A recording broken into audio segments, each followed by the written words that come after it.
বন্ধুরা কেমন আছেন সবাই? এই ভিডিওটা প্রচন্ড গুরুত্বপূর্ণ। সাল ২০২৬। এই সালটা এমন একটা সময় যখন গাড়ির দাম সবথেকে বেশি হতে চলেছে। তার সাথে গাড়িতে কোনো রকম ডিসকাউন্টও থাকছে না। থাকবে খুবই কম। মানে লো বাজেট গাড়িতে ৳১০,০০০ হার্ডলি, মিড বাজেট গাড়িতে ৳১৫,০০০ আর হাই বাজেট গাড়িতে মোটামুটি ৳২০,০০০ থেকে ৳২৫,০০০। কিন্তু গাড়ির দামও বাড়ছে। আফটার মার্চ মানে এপ্রিল থেকে গাড়ির দাম পুরো আকাশ ছোঁয়া হতে চলেছে। যে সমস্ত গাড়িগুলো এখন ৳৬,৫০,০০০ সেগুলো মোটামুটি ৭,১০,০০০ কি ৭,২০,০০০ হয়ে যাবে। যেগুলো মোটামুটি ৳৫,৫০,০০০ আছে সেগুলো মোটামুটি ৬,২০,০০০-৩০ হয়ে যেতে পারে। আর যেগুলো ৳৮,০০,০০০ সেগুলো মোটামুটি ৯,২০,০০০ কি ৯,৩০,০০০ হতে পারে। যেরকম ফর ব্রেজা যেটা এখন আশা করা যায় ৯,৬০,০০০, ৯,৮০,০০০ তেও পাওয়া যায়, তার থেকেও কমে পাওয়া গেছে, ৯,৪০,০০০ পাওয়া গেছে, ৯,৩০,০০০ পাওয়া গেছে। সেটা কিন্তু ৳১০,৫০,০০০ র নিচে পাওয়া যাবে না। From the month of April, May, June. তো যারা ভাবছেন গাড়ি কিনবেন তারা কিন্তু এখনই গাড়ি নিয়ে নেবেন। এখনো সময় আছে, পুরনো ডিলারদের কাছে এখনো ২০২৫ সালের গাড়ি পাওয়া যেতে পারে। এটা আপনার জন্য বিশাল প্রফিট যে আপনি যদি কোনো ডিলারের কাছে নভেম্বর, ডিসেম্বরের গাড়ি পাচ্ছেন। তো যারা বলছেন গাড়ি কিনবেন তারা কিন্তু একদম বেশি সময় নষ্ট করবেন না। মার্চের পরে গাড়ির দাম জাস্ট আকাশ ছোঁয়া হবেই হবে। আমার গ্যারান্টি রইল। সে যেকোনো ব্র্যান্ড বলুন, আপনি টাটা মোটরস বলুন, আপনি মারুতি বলুন, হুন্ডাই বলুন, হন্ডা বলুন, টয়োটা বলুন। কিন্তু এখানে আবার ভাবতে হবে কোন গাড়িগুলো আমরা নিতে পারি। আমি কালকের ভিডিওতে বলেছিলাম যদি আপনার বাজেট খুব কম থাকে তাহলে অবশ্যই কিন্তু আপনি যাবেন 1 লিটার ইঞ্জিনের গাড়ি। যেরকম মারুতিতে কিছু আছে, হুন্ডাইতে কিছু আছে, টয়োটাতে কিছু নেই। মারুতিতে আছে এসপ্রেসো, সেলেরিও, ওয়াগনার, K10, ঠিক আছে? আর ওদিকে হুন্ডাইতে আছে i10, এক্সটারের বেস মডেলও আমরা পেয়ে যাচ্ছি। ওদিকে নিশান ম্যাগনাইট। এছাড়া কোনো গাড়ি আমরা পাচ্ছি না।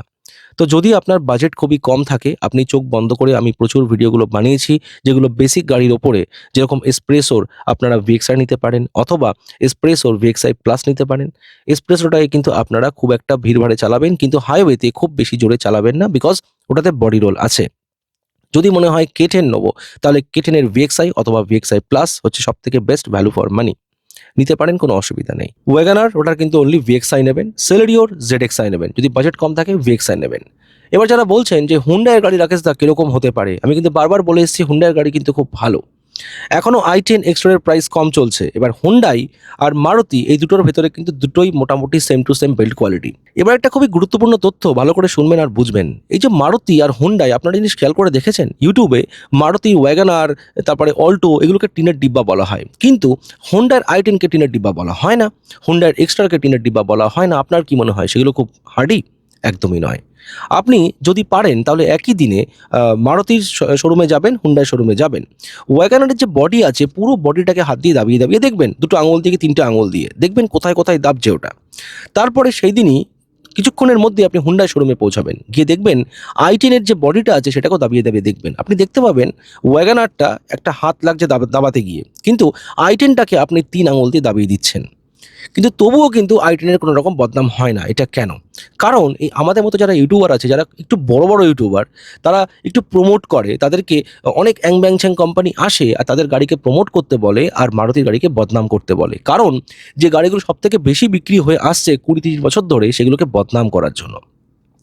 একটা বড় ইউটিউবার ভিডিও বানাচ্ছে, তাকে দেখে আরেকজন ভিডিও বানাচ্ছে, তাকে দেখে আরেকজন করতে ওই বাদামওয়ালার মতো, রাজুদার পরোটার মতো এই সমস্ত ভিডিওগুলো ভাইরাল হয়ে যাচ্ছে। যারা নতুন বায়ার তাদের কাছে পৌঁছাচ্ছে, তারা ভাবছে আরে ভাই ওয়াগনার তো বিল্ড কোয়ালিটি কি খারাপ।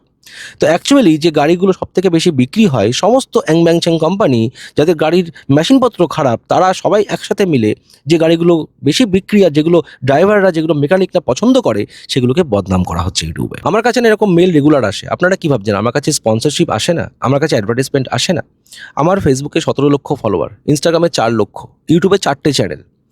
আমার কাছে কিন্তু ভুরি মেল আসে। আমি এখনো পর্যন্ত রাকেশ বিশ্বাস কোনোদিন কোনো চ্যানেলে কোনো রকম গাড়ির ব্র্যান্ড প্রমোশন করিনি। কোনো রকম গাড়ি কি কোনো রকম স্পেয়ার পার্টসেরও আমি প্রমোশন করিনি। কোনো ইভি গাড়ির প্রমোশন করিনি, যেটা বাকি ইউটিউবাররা করে থাকে। আমি যদি চাই তাহলে প্রচুর টাকা ইনকাম করতে পারি শুধু প্রমোশন করে। আপনারা আমার ইনস্টাগ্রাম অ্যাকাউন্টে গিয়ে দেখতে পাবেন যে আমার কত ফলোয়ার আছে, কত ভিউ আছে। ১.৫ থেকে ৭ কোটি ভিউ চলে আমার ২৮ দিনে। আমি চাইলে লক্ষ টাকার প্রমোশন করতে পারি। তাও আমি কিন্তু এখনো পর্যন্ত কোনো গাড়ির প্রমোশন করিনি। আমি শুধু মজা দেখতে থাকি অন্য ইউটিউবাররা কি করছে। আমার দরকার নেই এরকম ভুলভাল পয়সা। এবার বলি, যদি আপনারা চাইছেন যে একটা ভালো গাড়ি নিতে মোটামুটি ৭ থেকে ৮ লাখ টাকার মধ্যে, তাহলে you can go for Baleno. যদি আপনার মনে হয় যে না আমার একটু বিল্ড কোয়ালিটি অত ভালো চাই না, একটা ভালো গাড়ি চাই যেটাকে আমি একটু বেশি মাইলেজ চাই, তাহলে গো ফর ব্যালেনো। আর এদিকে ফ্রংস যারা ভাবছেন যে ব্যালেনোর থেকেও বেশি হার্ডি ফ্রংস, এটা ভাববেন না। বিকজ ফ্রংসকে অস্ট্রেলিয়ান এনক্যাপ মানে অস্ট্রেলিয়াতে যেটা এক্সপোর্ট হয়েছে গাড়িগুলো ইন্ডিয়া থেকে গেছে সেগুলো 1 স্টার পেয়েছে। আমি কিন্তু স্টার ফার বিশ্বাস করি না, জাস্ট আপনাদের জন্য বলছি যারা ভাবেন যে ব্যালেনোর থেকে ফ্রংস বেটার। ফ্রংস একটু ম্যাসকুলার দেখতে, আর দেখে মনে হয় ওটা মাইক্রো এসইউভি, কিন্তু ওটা একটা হ্যাচব্যাক গাড়ি। কিন্তু গাড়িটার বিল্ড কোয়ালিটি খুবই খারাপ, এটাই বোঝা যাচ্ছে। আমি এটা প্রথমেও বলেছিলাম, কিন্তু অনেকে আমাকে কমেন্ট করে বলেছেন রাকেশ দা ব্যালেনোর থেকে ফ্রংসটা বেশি বিল্ড কোয়ালিটি বেটার। একদমই নয়, দুটো গাড়ি সেম অ্যাজ এক্সটার। এক্সটারের যা বডি, ফ্রংসের তাই বডি, সেম বডি কিন্তু গ্র্যান্ড ভিটারারও। ঠিক আছে, গাড়িটা বড় দেখতে, এটা সবসময় জানবেন। গাড়িটা বেশি বড় দেখতে, বেশি ফোলা দেখতে, তাহলেই গাড়িটা বেশি বেটার বিল্ড কোয়ালিটি, এটা নয়। ঠিক আছে, আর বিল্ড কোয়ালিটির ওপরে গাড়ি কিনতে যাবেন না। বিল্ড কোয়ালিটি তো ভাই টাটা মোটরসের খুব ভালো, বাইরের বিল্ড কোয়ালিটি, কিন্তু স্পেয়ার পার্টসের বিল্ড কোয়ালিটি জিরো। মানে গাড়ির ইঞ্জিনের বিল্ড কোয়ালিটি জিরো, মানে গাড়ি চলবে কি করে? যদি গাড়ির ইঞ্জিনের বিল্ড কোয়ালিটি জিরো হয়, তাহলে সেই গাড়িটা নিয়ে কি কোনো লাভ আছে? গাড়িটার ইঞ্জিন কেন, ইঞ্জিনের আশেপাশে স্পেয়ার পার্টস সবই জিরো, মানে নেগেটিভ। কারণ একটা টাটার গাড়ি নেওয়ার পরে, কালকে আমাকে একজন কমেন্ট করেছে, আপনি ভিডিও চেক করে দেখতে পাবেন, নেক্সন 2021 গাড়ি বিক্রি করতে চাইছেন উনি একটা মারুতির গাড়ি নিতে চাইছেন। আর একজন কমেন্ট করেছেন ওনার পাঞ্চের গাড়ি আছে, উনি ফার্স্ট্রেটেড। আপনারা একটুখানি ভিডিওগুলোর কমেন্টগুলো পড়বেন, দেখতে পাবেন টাটার কাস্টমাররা কি বলছে। কেউ একজন পাঞ্চ কিনেছে, কেউ একজন টাটা টিয়াগো কিনেছে, সবাই সেল করতে চাইছে 2-3 বছরের মধ্যে। এই জন্য যখনই কোনো গাড়ি নিচ্ছেন, সে গাড়িটার ব্র্যান্ড সম্বন্ধে একটু রিসার্চ করবেন, সার্ভিস সেন্টারে গিয়ে কাস্টমারদের সাথে কথা বলবেন, তারপরে ডিসিশনটাকে নেবেন।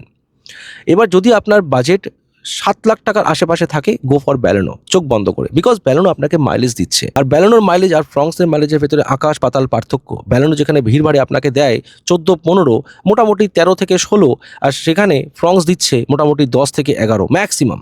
আর হাইওয়েতে ব্যালেনো দিচ্ছে 22-23, সেখানে ফ্রংস দিচ্ছে মোটামুটি 17-18। এই জন্য always go for Baleno rather than Fronx. এবার যারা বলছেন আপনাদের বাজেট 7.5 লাখ টাকা কি 7,60,70 উঠতে পারবেন, তাহলে গো ফর ডিজায়ার, চোখ বন্ধ করে। কারণ ডিজায়ার এমন একটা গাড়ি যে গাড়িটা আপনাকে সব কিছুই দিচ্ছে, বিল্ড কোয়ালিটি দিচ্ছে, মাইলেজ দিচ্ছে। আচ্ছা, এবার বলি কিয়া মোটরস। অনেকে বলছেন রাকেশ দা কিয়া সনেট কেমন হবে? কিয়া সনেট অপূর্ব গাড়ি, আমার পার্সোনালি খুবই পছন্দ। যদি আপনাদের বাজেট মোটামুটি 8,40,000 কি 8,30,000 থাকে, কিয়া সনেট নিয়ে নিতে পারেন। বিকজ কিয়া সনেটের প্রাইস কিন্তু অনেকটাই বাড়বে। আর কিয়া আর হোন্ডা এটা কিন্তু সিস্টার কনসার্ন। কিয়ার গাড়িগুলো একটু প্রিমিয়াম, একটু বিল্ড কোয়ালিটি বেটার, মানে same as Maruti arena, Nexa, সেরকম।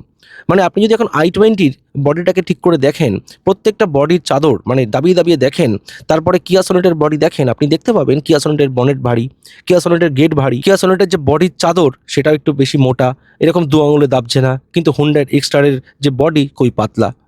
তো যদি আপনারা ভাবছেন 8.5 লক্ষ টাকার ভেতরে গাড়ি চাইছেন, তাহলে গো ফর কিয়া সোনেট, বাট মাইলেজ কিন্তু একটু কম দেবে। মোটামুটি ভিড় ভাড়ে ওই 12-13, আর হাইওয়েতে উঠে ম্যাক্সিমাম একজন কিনেছেন বলছে ম্যাক্সিমাম 18, তার উপর দিচ্ছে না, থার্ড সার্ভিসিং হয়ে গেছে। তো যদি আপনার বাজেট মোটামুটি 8 লক্ষ টাকা থাকে, ভালো মাইলেজ চাই, গো ফর ডিজায়ার। এখনও কিন্তু গাড়ির দাম কম চলছে, এই গাড়ির দাম কিন্তু আপনারা পাবেন না মার্চের পরে গিয়ে। এই জন্য যদি বাজেট খুবই কম থাকে, লো সেগমেন্টের গাড়ি উঠিয়ে নিন। যদি বাজেট খুবই মিডিয়াম থাকে, তাহলে মিড সেগমেন্টের কিয়া সনেট অথবা ডিজায়ার উঠিয়ে নিন। সব থেকে ভ্যালু ফর মানি, বিকজ আজকে পাওয়া যাচ্ছে ডিজায়ার ভাই 7.5 লাখ টাকার ভেতরে ডিজায়ার পাওয়া যাচ্ছে। এই ডিজায়ার কিন্তু 8 লাখ টাকা ছবে এলএক্সআই মডেল। তো বন্ধু, দেখা হচ্ছে পরের ভিডিওতে। আপনাদের কাছে যদি কোনো কোটেশন থাকে, কত কি দাম পাচ্ছেন জানাবেন, কোন শোরুম থেকে দিচ্ছে সেটাও জানাবেন। আমার সাথে কিন্তু অনেক শোরুমের কথাবার্তা হয়, যেরকম Toyota, Maruti, Hyundai, tata, but আমাকে সবাই প্রমোশন করতে বলে। আমি কিন্তু এখনো পর্যন্ত কোনো রকম প্রমোশন ভিডিও বানাইনি, বানাবও না। কারণ আমি বিশ্বাস করি যে আমি সত্যিটা বলবো। প্রমোশন করলে পারে কিন্তু আমি সত্যি কথা বলতে পারবো না। আমাকে যদি মারুতি টাকা দিত, আমি কিন্তু ইগনিশের ওপরে বাজে কথা বলতে পারতাম না। ঠিক আছে, বাজে কথা না, সত্যি কথা। যেটা খারাপ সেটা খারাপ, যেটা ভালো সেটা ভালো। যদি কখনো ডিজায়ারের অনেক কিছু খারাপ থাকে, আমি কিন্তু বলবো ডিজায়ারের এটা খারাপ আছে। একদম স্ট্রেট কাট কথাবার্তা, ঠিক আছে? এবার এই কথাগুলো কারোর হজম হতে পারে, কারোর হজম নাও হতে পারে।